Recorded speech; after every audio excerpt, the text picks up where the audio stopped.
When you have only 3 seconds to win, what are you going to do? How are you going to motivate your team to not give up? What are you going to say to them? You as a leader should decide. So let's start counting. 1, 2, and 3. Talent wins games, but teamwork and intelligence wins championship. Michael Jordan. Pearce urges that in recent years the idea to research on team leadership has been discussed by a variety of scholars. According to Avolio, popularity of teams in the workplace has grown increasingly. The teams are becoming a fundamental block for any kind of organization and ranging from operational to strategic levels in organization. Tom Hayne suggests that it is compulsory to an organization to pay attention to teamwork in order to compete in today's business environment. According to Gupta, team leadership develops a group interaction and socialization which is expected to promote cohesion. The researchers add that conflict tends to be lower when there is a leader who can lead a team. According to Again, team leadership brings greater performance to a follower team and even can positively impact to the leadership itself for subsequent project. If looks to a semiconductor manufacturer Infineon AG, who recently come out with a strategic decision to lead a company by not one senior manager, but by the team of 4 managers who will jointly lead the company. Hawaii finds that masterful team leadership contributed almost 76% to the success of projects. Meanwhile, private leadership contributed 67% to the failure of projects. As can be seen, the collaboration within a team is very important. So let's hear the thoughts from ex-CEO of Apple, Steve Jobs. One of the keys to Apple is Apple's an incredibly collaborative company. And so, you know how many committees we have at Apple? No. 0. We have no committees. No committees. We are organized like a startup. One person's in charge of iPhone OS software. One person's in charge of Mac hardware. One person's in charge of iPhone hardware engineering. Another person's in charge of worldwide marketing. Another person's in charge of operations. We're organized like a startup. We're the biggest startup on the planet. And we all meet for 3 hours once a week and we talk about everything we're doing, the whole business. And there's tremendous teamwork at the top of the company, which filters down to tremendous teamwork throughout the company. And teamwork is dependent on trusting the other folks to come through with their part without watching them all the time, but trusting that they're going to come through with their parts. And that's what we do really well. And we're great at figuring out how to divide things up into these great teams that we have and all work on the same thing, touch bases frequently, and bring it all together into a product. We do that really well. And so what I do all day is meet with teams of people and work on ideas and solve problems to make new products, to make new marketing programs, whatever it is. Draskat and Wheeler argues that top management prefers to monitor and communicate with team through a team leader rather than individual team member. Team leaders plays different roles within the organization in order to facilitate a rapid growth for the future. Team leaders conduce to bring up the basic mindset of personal career as well as organizational leadership that actually helps team members to examine the problems from different views.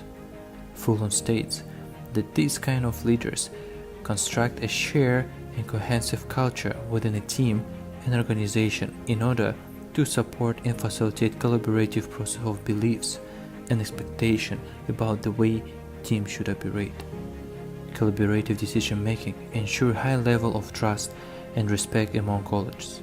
that helps organization to collectively fulfill the vision or mission. Nevertheless, however, Deichmann and Jensen underlines that working with a team might lead to extra coordination cost, especially when the team members are scattered all over the globe. In its turn, the team becomes more susceptible to lack of appropriate norms, low trust among members, and even lack of standard operation procedures. And in order to overcome those issues, the Hills model for team leadership has been used.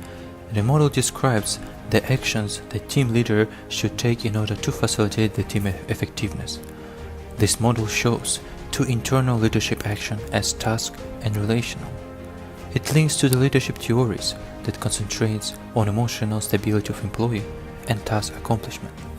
And several researchers argued the team leader should adopt transformational and transaction leadership in order to improve team collaboration, team communication, and team cohesiveness.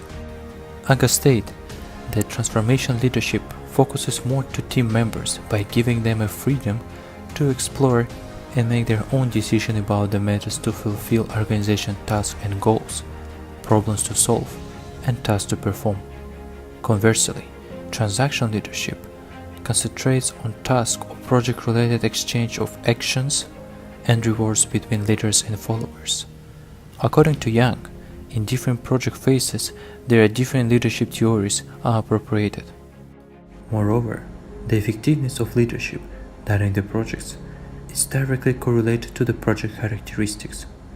So let's see what are the merits and criticisms of team leadership when it applies to an organization.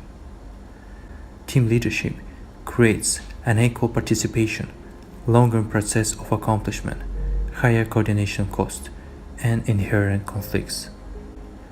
Team leadership brings extraordinary solutions, better production and performance, greater motivation, diversity and innovation. And in order to emphasize the merits, let's listen what great leaders are saying.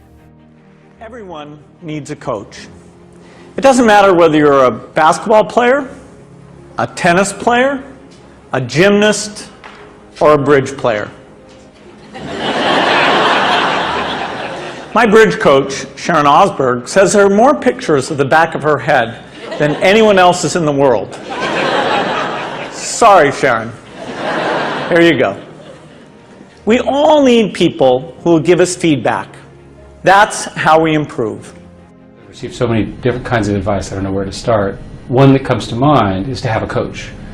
Our board member in 2002, John Doerr, said, "You need a coach." And I said, "Well, I don't need a coach. I'm an established CEO. Why would I need a coach? Is something wrong?" He said, "No, you need a coach. Everybody needs a coach." So Bill Campbell became my coach and has served Google very well. Every famous athlete, every famous performer has somebody who's a coach. Somebody who can watch what they're doing and say, is that what you really meant? Did you really do that? They can give them perspective. The one thing people are never good at is seeing themselves as others see them. A coach really, really helps. We will now look at whether the video case analysis, which in this case was on Sir Alex Ferguson, provide any insight into this theme. In order to succeed, businesses need to create and develop a strong foundation. The more employees know, the better they can affect a company.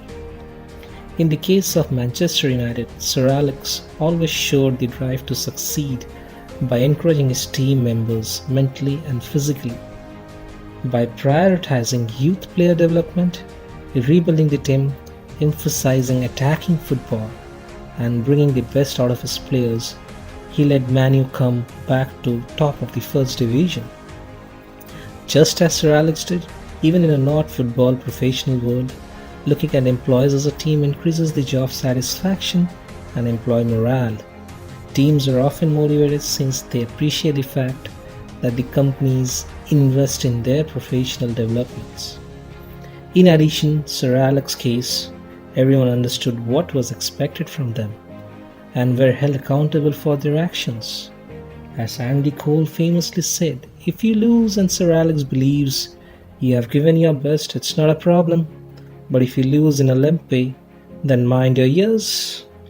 Ferguson set high standards and used his creativity to tell inspirational stories to keep his troops motivated. Building a strong relationship with your team members and amongst them is vital to building a unified team. Balance is crucial. Everyone on the team must respect each other for their individuality and the strengths they bring in. And this is the job of the leader to make sure the team sticks around in times of difficulties, in times of growth. A team sticks around, and that's what has been put in together for Manu. And we would like to conclude this video with a quote by a famous entrepreneur. Great things in a business are never done by one person. They are done by a team of people. Steve Jobs.